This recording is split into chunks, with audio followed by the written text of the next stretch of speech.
Art can reimagine tradition and show us a different way of looking at the world, one where the tiniest details help us see the bigger picture. This is The Wisdom of the Universe by Métis artist, author, and activist Christi Belcourt. The painting was created in 2014 and has become a fan favorite at the Art Gallery of Ontario. In fact, visitors voted The Wisdom of the Universe their favorite artwork in the museum's entire collection. So why is it that this particular depiction of nature resonates so powerfully? What does it have to tell us about our relationship to these wonders of the living world? It feels as though I've entered a garden, some kind of mystical garden. I feel like this is Earth. Like, it just looks like Earth, like the utopian, like the perfect version of Earth. I just love how detailed and intricate it is. Like when you standing close up versus standing far away, you see different things. Against a midnight black background, the painting shows a thicket of plant life. Lush and thriving, the greenery stretches in every direction. Its different leaves, fruits, and flowers all seem to grow from the same magical stalk, and a variety of birds and insects nestle into its branches.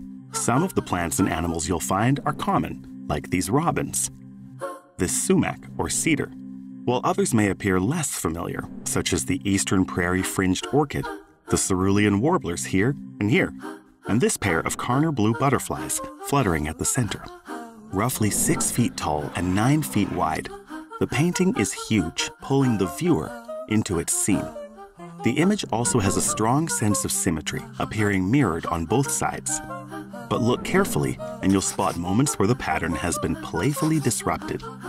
Now, look even closer. The scene is actually made up of thousands upon thousands of tiny dots. Their vibrant colors pop like fireworks against the night sky. It reminds me a lot of pointillism. It's an art technique where you use tiny dots of pigment to create a picture. It also takes me back to the mandala-esque kind of quality that I see in old Persian carpets, as well as medieval tapestry. Christi Belcourt was born in Scarborough, Ontario in 1966. Her Métis ancestry originates from the historic community of Munto-Sugaigan. When she was a young child, she was asked what she wanted to be when she grew up. And for some reason, which I can't explain to this day, the word artist came rolling out of my mouth. And I think it even shocked me at the time because I recall feeling confused by the answers. I think sometimes we are following a path we were always meant to follow. Belcourt began painting when she was a teenager, but it wasn't until she was in her early 30s, after hearing a talk by the renowned artist Daphne Ojig, that she turned to art full-time. I heard Daphne Ojig speak at the Thunder Bay Art Gallery, and she said in that talk, if there's any artists out here thinking that you cannot make a career out of the art, let me tell you that you absolutely can, and you need to jump in with both feet. Belcourt took the artist's words to heart. She says she remembers them every time she puts a paintbrush in her hand. The Woodland School of Art, popularized by Indigenous artists like Ojig, Norval Morrisseau, and Carl Ray, was an early influence on Belcourt's work. The style features highly graphic characters rendered in bold lines and bright colors, often with themes exploring the relationships between plants, animals, and people. But it was a pair of gifted mucklucks that hung on her wall because they were too big that would perhaps have the biggest impact on Belcourt's unique visual style. One day, she decided to try to paint the beaded floral design from the boots. The experiment taught her 2 important lessons. She didn't know enough about plants to paint them, and she didn't know enough about beadwork to paint it either. The realizations spurred a lifelong journey to learn about the artistic legacy of her culture, as well as about the natural world around her. From then on in, my nose was in the plants. I started to know their names. I started to notice how they always had insects on them, how everything is really interconnected. The Métis became known as the flower beadwork people for their brightly colored and intricate floral patterns made with glass seed beads, which they used to turn items like clothing, shoes, and bags into objects of beauty. Their designs often emphasize symmetry, balance, and harmony. For Belcourt, beadwork means so much more than simple decoration. It has to do with our identity. It has to do with our understanding of our place in the world. It has to do with our languages. It has to do with our culture. So beadwork is just a reflection of who we are as a people.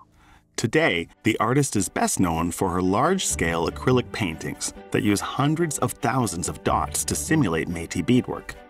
You can find her art in museums at home and abroad, and outside traditional galleries as well, from Italian fashion runways and the Canadian Parliament buildings to the front lines of environmental protests. Not only is Belcourt a prolific artist, but a prolific organizer too, developing workshops, retreats, and gatherings to support Indigenous communities. For me, my art and what I believe in and what I speak out about is all one. Her art and activism alike are concerned with Indigenous rights, the revitalization of Indigenous cultures, languages, and land-based practices, as well as the protection of the environment from threats like resource extraction and climate change. My hope is that art and activism are just hand in hand always. I don't really like if I look at art that isn't saying something, I don't feel connected to it. To create an artwork like The Wisdom of the Universe, Belcourt begins by painting the entire canvas with a black background. She doesn't do sketches, instead drawing the composition directly on the canvas, a process that takes many days. In paintings that use symmetry, she draws her designs over one half of the canvas in pencil. She then tapes tracing paper onto the completed half and traces over the design beneath. The tracing paper is flipped over to cover the blank half of the canvas, and the tracing is transferred onto the second half, creating a mirror image. Belcourt begins painting by loading the end of a knitting needle or other similar tools with acrylic paint and pressing it to the surface of the canvas to create precise dots, which she arranges in meticulous patterns to suggest beadwork. She estimates that a painting like The Wisdom of the Universe contains more than 200,000 individual dots. When looking at this, I do not feel that anything is out of place in the painting. Nothing feels like it shouldn't be where it already is. Everyone who looks at it is going to feel love for the natural world. And that alone spurs you forward to think more about your place in the natural world and what we're doing to it and what's here and what's not going to be here for very long. In Ontario, more than 200 species of plants and animals are recognized as threatened, endangered, of special concern, or locally extinct. The Wisdom of the Universe pictures a handful of these, such as the West Virginia white butterfly, the spring blue-eyed Mary, and the Acadian flycatcher, a small green songbird endangered due to habitat loss from urban and agricultural development. The single stalk that joins these to all the other plants and animals creates a sort of ecosystem, symbolizing risk, loss, and the interconnectedness of all living things. Belcourt says that all species, the lands, the waters, are one beating organism that pulses like a heart. The painting's large scale gives viewers a sense of the vastness of this network, which includes them too. Though we live in a time of environmental crisis, the artist says it is possible for the planet to return to a state of well-being, but it requires a radical change in our thinking. The painting's symmetry points to the balance, pattern, and harmony we can find in nature.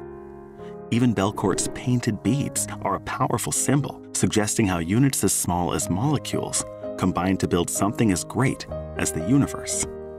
The artist asks us to look at these tiny details to see how the bigger picture is built. When we learn to listen and govern ourselves according to the natural laws that already exist, this planet is a paradise. Everything we need is here.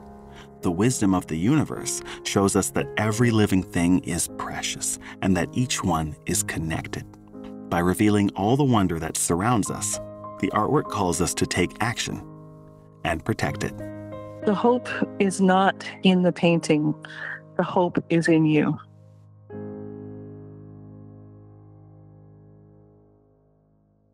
Join us as we decode Canadian art and understand why looking at art matters.